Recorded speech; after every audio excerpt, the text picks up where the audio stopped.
So we got a battle going on, don't we? Obama finally has responded to what Tulsi Gabbard and President Trump has put out there. President Trump loses his ever-loving mind yesterday, finally making a public record in a burning response to Obama. No holds barred now. But of course, Obama comes back out, gives his reply, trying to be a little snarky. Tulsi Gabbard comes back and says, guess what, bud? I'm not done yet. Oh no, I got more that I'm going to be putting out there today. And so this war ain't done yet. But then you always got some jerk off in a room, right? You always got some smart ass in a room who doesn't know when not to go too far. And they take that grenade and they throw it right in the room, not knowing what they did. And they drop someone's going to die. Come on, man. Why do you always gotta go there? And then, of course, they beckon into Ghost of Christmas Past. When I was standing here on, you guessed it, January 6th. Man, this story's just gonna get stranger as we roll forward. I'm gonna bring it to you in just 1 minute.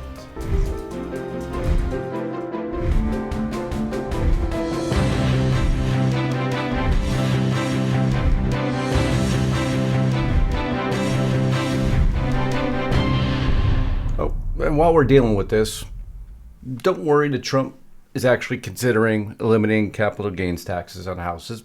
Don't worry about that. Don't worry about the $550 billion trade deal he just signed. Just skip that. Don't worry that the House is running away from the Epstein deal. Don't worry about that. No. We're going to stay laser focused on this, and I'm not dismissing the story. That's not the case. Which makes it really difficult to focus on other things right now because the House is in recess. Not that it's any different than when they weren't in recess because they, haven't done a whole lot, have they?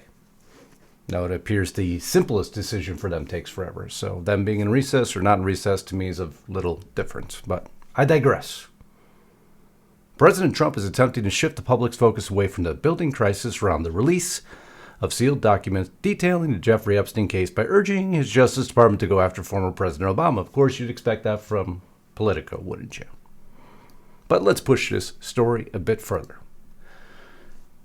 Because Trump, he goes on record yesterday, and he puts it out for everyone. Now we've gone from a few little comments to a whole bunch of Truth Social posts to just laying it all out on the line. Before we get to the lunacy of what an elected representative goes and puts on the record himself. Before we get to what Obama stated himself. Before we get to what Tulsi states herself. Man, we got a great story, don't we? Before I roll into this, though, because I don't want to stop again, do me a favor. Thank you, everyone, yesterday for checking if you're subscribed. And magically, my number went up. And that's because of all of you actually checking in, reversing the forces that are working against truth and justice, I guess. So for that, thank you. And also, miraculously, memberships went back up. Wow, it's incredible how that works. And views go back up. Thank you so very much. I can't tell you how much I appreciate it. I also want to say thank you to those that actually help bring these videos and my very special sponsor, which is Noble Gold Investments. Have you gone to justiceknightgold.com yet? Do you think your 401k safe, growing, reliable? Well, here's the truth. The 401k was never designed to make you wealthy. It was built to shift risk onto you, leaving your retirement exposed to Wall Street crashes, inflation, chaos. We've seen plenty of that now, don't we? That's why thousands are moving into gold, why I partnered with Noble Gold, who helps Americans roll over part of their 401k into real physical gold, tax advantage, penalty-free, and shock-proof. Get your free wealth protection kit now by simply visiting justiceknightgold.com. Pretty easy. There's also more information in the description box below. I want you to click there. Tax advantage, penalty-free, and shock-proof. Remember that. Remember, there's always a risk to investing, no guarantee. That's what Noble Gold offers you. Take control before it's too late. And right now, bonus for you. Get rewarded for getting started. Open a qualified account at justiceknightgold.com, and they'll send you 2 of these beautiful 5-ounce silver America the Beautiful coins for free. Now, come on. What better offer are you going to get today? Get to justiceknightgold.com right now. Okay, so hang in there. We're going to play.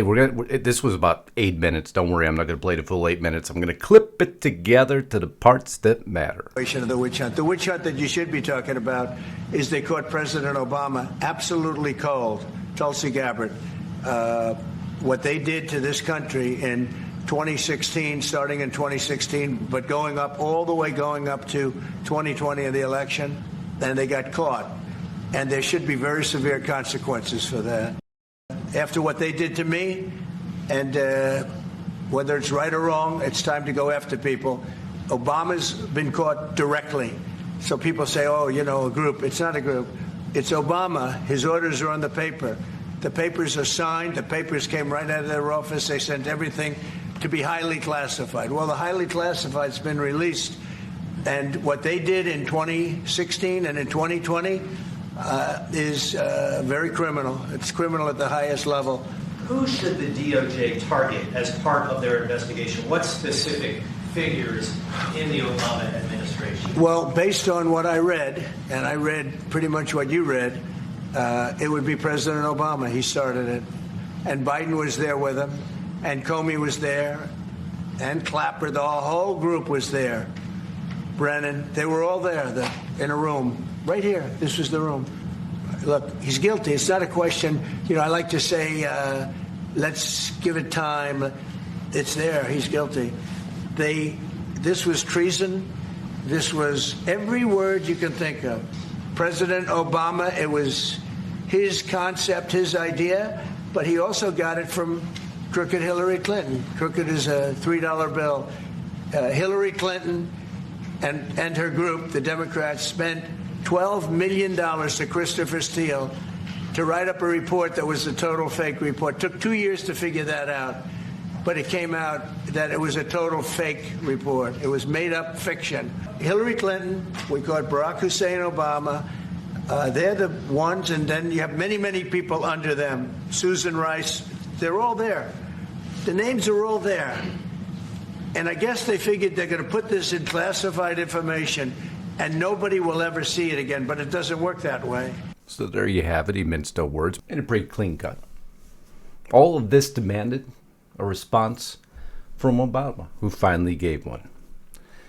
Statement from Patrick Rodenbush, spokesperson for President Obama. Out of respect for the office of the presidency, our office does not normally dignify the constant nonsense and misinformation flowing out of this White House with a response, but these claims are outrageous enough to merit one. These bizarre allegations are ridiculous and a weak attempt at distraction.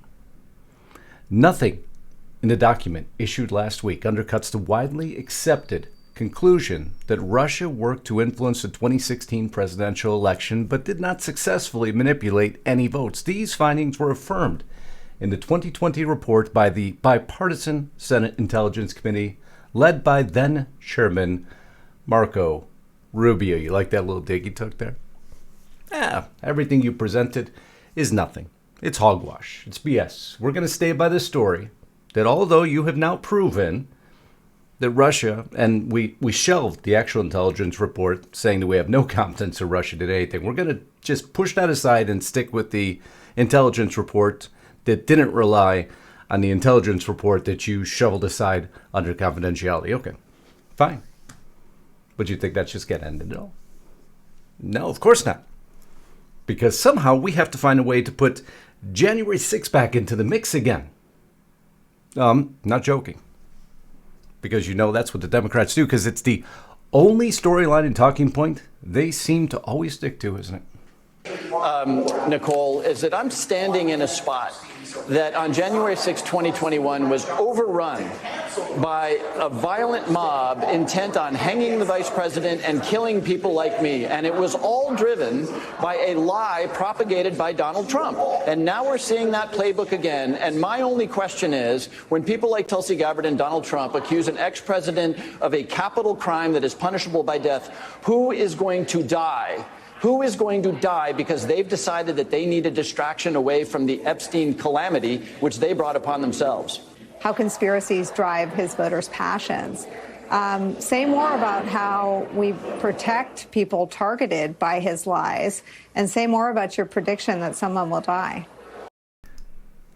Say more about how someone will die. That's our mainstream media. Literally, say more about your prediction that someone will die. Who's the morbid faction of the, I don't even want to call it the government, the system that has propagated all of this for so long? You're caught. You won't talk about it. You won't cover it. Like Hemingway just went on an entire diatribe about this, but it's okay because we have a different regime in now, right? You think Tulsi Gabbard's going to back down off of this? Trump's going to back down off of this? No, they double down off of this, because here is Tulsi's reaction to all of this. We will be releasing further documents tomorrow that will refute that statement. And I would go back and point to, and we will be pulling a whole host of statements that were made by the Obama administration, by Hillary Clinton, by senior Democrat officials, by their friends in the media that state over and over again, after this January 2017 manufactured intelligence document was created, that repeat the narrative. And I'm looking at my notes here. New York Times says Russian hackers acted to aid Trump in the election. Obama's CIA Director John Brennan says there is strong consensus among us to support the CIA claim Russian hackers aided Donald Trump's election. Hillary Clinton said, I would be president if not for the Russian hackers supporting Donald Trump. So there is a vast body of evidence and intelligence that debunks and refutes this statement you've just read and others coming from some of the Democrat leaders in Congress today. But Tulsi, who's going to die? I mean, if I was, playing the mainstream media role, right? It's an absolute sickness these folks have. But this ain't ending. This ain't going away. Honestly, at this point, I don't care how it gets out. I don't care if they're trying to shelve the Epstein information for the moment. I don't care if they're not trying to shelve it at the moment. All I care is that it comes out and we get to continue to either simply prove what we've reported for years, prove that we weren't all wearing tinfoil hats as they wanted you to believe, and we know we weren't by the very factual basis that they aren't covering it. Actually, you know what? If you don't want the additional details, you're more than welcome to tune out now. I love you all. Thank you so much. I want to make sure I got you the facts and the basis of what's happening, because this story is critical. It is absolutely critical. I'm not going to let it go. But again, this Molly Hemingway thing, I didn't want to waste all your time. She gave a little bit of a synopsis here, but I just want to read this to you, because this is so spot on. The reason why they're trying to bury this explosive story is obvious. Our corporate media were active and willing agents in the seditious conspiracy. They certainly can't report on the fact that they were involved in the crimes against the country, involved in the story of the cover-up, the attack of President Trump. Every time the Washington Post, CNN, New York Times, Margaret Brennan, the Atlantic lie and say the story is not a big deal, they are perpetuating their seditious conspiracy. Creative minds should think about what legal exposure they have for their role in this. Clapper, Comey, Brennan, Obama, Biden are all out of office, but they could not have run their seditious conspiracies without their co-conspirators in the media. And every single one of their worst actors in the media are still there. Margaret Brennan, Jake Tapper, etc. Perhaps when, say, Margaret Brennan or Jake Tapper, New York Times, Washington Post, perpetuate the long-running seditious conspiracy, their role should be addressed. Their work attempting to cover up the crimes of their co-conspirators in the Russia collusion hoax is not journalism. If their fictional story that Trump colluded with Russia deserves to be at the top of every single news program and every newspaper for 18 months, how much more should the true story of top Democrat operatives and media conspiring to take Trump down be covered? They're complicit media in a conspiracy that is falling apart right now. They are being exposed for the lies that they were feeding. And next stage will be showing you, which they've already started to do, how these stories were fed to the Washington Post and to the New York Times to go ahead and publish them as part of the misinformation op, which we've covered for years. This is what they use the mainstream media for, why we are considered alternate media, why they put such an effort to keep us quieted, to keep us down. Is our news any different than theirs? No, we're far better than them. We should be far larger than them. But why aren't we? Because they don't want it. Because we're not taking their storylines and broadcasting them to you as fact. You see? That's how it works. If you don't want it to work, stay with us. Continue to support us. And we'll continue to bring you the reality. The ones that open your eyes. Not the corporate media stories. The government-fed stories. Molly, you did an amazing job on that write-up. I love you all. Until next time, Godspeed and God bless. Justice Knight, signing out.